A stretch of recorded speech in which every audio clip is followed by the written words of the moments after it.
ओम नमो भगवते वासुदेवाय। ओम नमो विष्णवे नमः। ओम नमः श्रीमन्नारायणाय। हे श्री हरि विष्णु, आप जगत के पालन करता, करुणा सागर और भक्तों के रक्षक हैं। आपकी कृपा से यह वरुथनी एकादशी व्रत सफल हो, हमारे सभी पाप नष्ट हों और जीवन पवित्र बने, यही आपसे प्रार्थना है। तो आइए वरुथनी एकादशी व्रत कथा का आरंभ करते हैं। बहुत प्राचीन काल की बात है, जब पृथ्वी पर धर्म और अधर्म के बीच निरंतर संघर्ष चल रहा था। जब राजा अपनी प्रजा के कल्याण को ही अपना परम धर्म मानते थे और जब ऋषि मुनि तपस्या के द्वारा लोक लोकांतरों को भी प्रभावित कर देते थे, उसी समय मंदाता नाम के एक महान और धर्मात्मा राजा हुआ करते थे। वे सूर्यवंश के प्रतापी सम्राट थे और अपनी न्यायप्रियता, सत्यनिष्ठा तथा दयालुता के कारण चारों ओर प्रसिद्ध थे। उनकी प्रजा उन्हें पिता के समान मानती थी और राजा भी अपनी प्रजा को अपने पुत्रों की तरह प्रेम करते थे। राजा मंदाता का राज्य बहुत विशाल था। चारों दिशाओं में फैली उनकी सीमा में कहीं भी अन्याय, चोरी, झूठ या अत्याचार का नाम नहीं था। लोग सुख शांति से रहते थे। खेतों में अन्न की भरपूर पैदावार होती थी। नदियाँ निर्मल जल से भरी रहती थी। वन पुष्पों से सुशोभित रहते थे और मंदिरों में निरंतर भजन कीर्तन गूंजता रहता था। ऐसा लगता था मानो स्वयं देवता उस राज्य पर अपनी कृपा बरसा रहे हों। परंतु विधाता की लीला बड़ी विचित्र होती है। एक समय ऐसा आया जब उस समृद्ध राज्य पर भी संकट के बादल मंडराने लगे। कई वर्षों तक वर्षा नहीं हुई, नदियां सूखने लगी, तालाब, कुएं और सरोवर खाली होने लगे, खेत बंजर होने लगे, अन्न का भंडार धीरे धीरे समाप्त होने लगा। पशु पक्षी भी जल और भोजन के अभाव में मरने लगे। चारों ओर त्राही त्राही मच गई। राजा मंदाता इस दृश्य को देखकर अत्यंत दुखी हो गए। उन्हें अपनी प्रजा का कष्ट सहन नहीं हो रहा था। दिन रात वे यही सोचते रहते कि आखिर ऐसा क्यों हो रहा है। क्या उनसे कोई बड़ा अपराध हो गया है? क्या उनके राज्य में कहीं कोई अधर्म फैल गया है? क्या देवता उनसे रूठ गए हैं? उन्होंने अपने मंत्रियों और विद्वानों को बुलाया और पूछा, बताओ हमारे राज्य पर यह विपत्ति क्यों आई है? हमने तो सदैव धर्म का पालन किया है, फिर भी यह दुर्भिक्ष क्यों? मंत्री और विद्वान भी मौन थे। किसी के पास संतोषजनक उत्तर नहीं था। तब राजा ने निश्चय किया कि वे स्वयं इस समस्या का समाधान खोजेंगे। उन्होंने राजमहल का वैभव त्याग दिया, राजसी वस्त्र उतार दिए और साधारण वेश धारण कर लिया। वे अकेले ही वन की ओर प्रस्थान कर गए, जहाँ महान ऋषि मुनि तपस्या में लीन रहते थे। वे कई दिनों तक कठिन मार्गों से गुजरते हुए घने जंगलों, पर्वतों और नदियों को पार करते रहे। सूर्य की तपन, वर्षा की कमी और थकान के बावजूद वे नहीं रुके। उनका एक ही उद्देश्य था, अपने राज्य और प्रजा के लिए समाधान प्राप्त करना। चलते चलते वे एक विशाल और पवित्र आश्रम में पहुँचे। वहाँ महर्षि वशिष्ठ तपस्या में लीन थे। उनका तेज इतना प्रखर था कि उनके समीप जाते ही मन को शांति मिलने लगी। राजा मंदाता ने विनम्रता से प्रणाम किया और हाथ जोड़कर बोले, हे महामुनि, मैं अत्यंत दुखी होकर आपकी शरण आया हूँ। मेरे राज्य में भयंकर अकाल पड़ा है। प्रजा भूख और प्यास से तड़प रही है। कृपया बताइए कि इसका निवारण कैसे हो।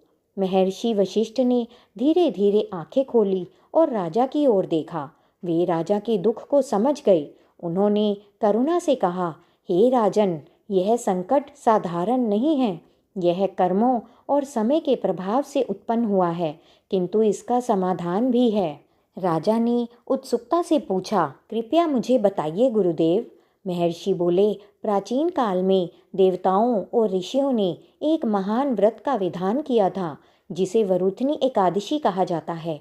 यह व्रत पापों का नाश करता है, दरिद्रता को दूर करता है और राजाओं के राज्य में सुख समृद्धि लाता है। इसके प्रभाव से सूखा, रोग और विपत्ति समाप्त हो जाती है। फिर महर्षि ने राजा को इस व्रत के महात्म्य की कथा सुनाई। उन्होंने कहा, बहुत समय पहले की बात है। नर्मदा नदी के तट पर एक महान राज्य था।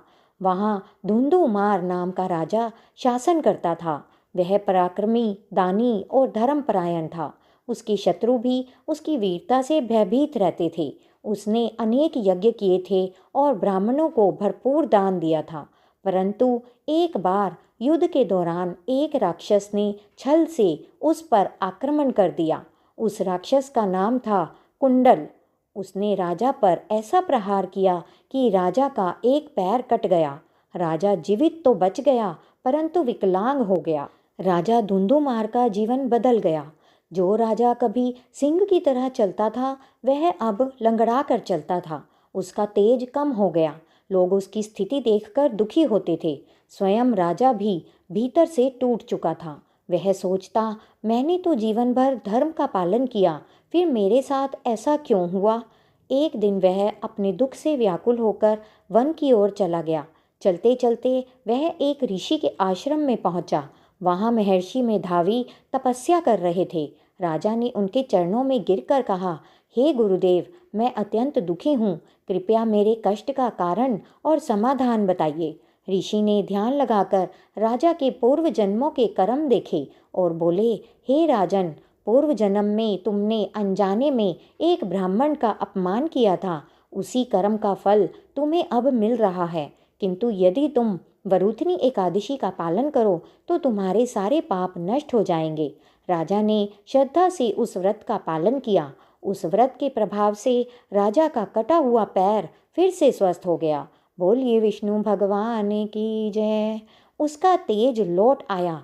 वह पहले से भी अधिक शक्तिशाली और यशस्वी बन गया।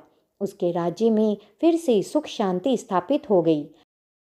महर्षि वशिष्ठ ने यह कथा सुनाकर कहा, हे मंदाता, इसी प्रकार इस व्रत के प्रभाव से तुम्हारे राज्य का संकट भी दूर होगा। राजा मंदाता यह सुनकर अत्यंत प्रसन्न हुए। उन्होंने महर्षि को प्रणाम किया और अपने राज्य लौट आए। अपने नगर पहुंचकर उन्होंने श्रद्धा और विश्वास के साथ उस व्रत का पालन किया। कुछ ही समय में चमत्कार होने लगा। आकाश में बादल घिर आए, ठंडी हवाएं चलने लगी, फिर घनघोर वर्षा हुई। सूखी धरती हरी भरी हो गई। नदियां फिर से बहने लगी। खेतों में अन्न लहलहाने लगा। पशु पक्षी प्रसन्न हो गए। प्रजा के चेहरे पर फिर से मुस्कान लौट आई। राजा मंदाता का यश चारों दिशाओं में फैल गया। लोग कहने लगे कि यह राजा नहीं, धर्म का साक्षात रूप है। राजा स्वयं भी भीतर से परिवर्तित हो गए। उनमें पहले से अधिक विनम्रता, करुणा और श्रद्धा आ गई। वे समझ गए कि मनुष्य चाहे कितना ही शक्तिशाली क्यों ना हो, अंततः उसे ईश्वर की शरण में ही जाना पड़ता है।